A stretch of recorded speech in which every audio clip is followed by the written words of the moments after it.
கூவமாறு மறுசீரமைப்பு திட்டங்கள் குறித்து வெள்ளை அறிக்கை வெளியிட வேண்டும் என்று கூறப்பட்டிருக்கிறது. தற்பொழுது மேயர் பிரியாவிற்கு எம்பி கார்த்தி சிதம்பரம் கடிதம் எழுதியிருக்கிறார்.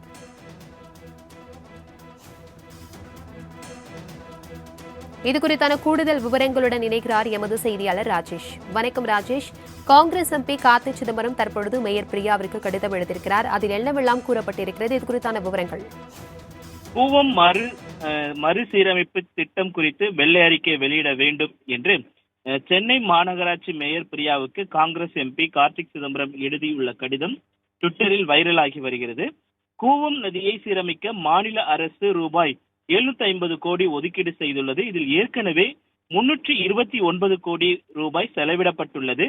இந்த திட்டத்தின் தற்போதைய சவால்கள், ஆற்றின் நிலை, திட்டமிடப்பட்ட மற்றும் உண்மையான விளைவுகளுக்கு இடையே உள்ள முரண்பாடுகள் பற்றி தெரிவிக்க வேண்டும் என்று குறிப்பிட்டிருக்கிறார் கார்த்திக் சிதம்பரம். மேலும் சென்னை நீர்நிலைகளில் தினமும் விடக்கூடிய சுத்திகரிக்கப்படாத கழிவுநீரில் கிட்டத்தட்ட 30% கூவம் ஆற்றிலும் 60% பக்கிங்காம் கால்வாயிலும் மீதம் உள்ளவை அடையாறு ஆற்றிலும் கலக்கின்றன.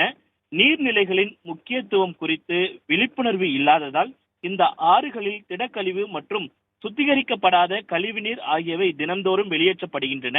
எனவே அடையாறு சிற்றோடையின் சுற்றுச்சூழல் மறுசீரமைப்பு, அடையாறு சிற்றோடையின் முகத்துவாரம் மறுசீரமைப்பு மற்றும் கூவம் ஆறின் மறுசீரமைப்பு ஆகிய திட்டங்களின் தற்போதைய நிலை குறித்து வெள்ளை அறிக்கை வெளியிட வேண்டும் என்று அவர் அந்த கடிதத்தில் வலியுறுத்தியிருக்கிறார். திமுக மேயர் பிரியாவுக்கு எதிராக கார்த்திக் சிதம்பரம் வெளியிட்டிருக்கக்கூடிய இந்த அறிக்கை என்பது எக்ஸ் தளத்தில் பரபரப்பாக அனைவராலும் பகிரப்பட்டு வருகிறது. கூட்டணி கட்சியை சேர்ந்த ஒருவரே திமுக தலைமையை நோக்கி, அதாவது மேயர் பிரியாவை நோக்கி கேள்வி எழுப்பது என்பது முக்கியத்துவம் வாய்ந்ததாக பார்க்கப்படுகிறது.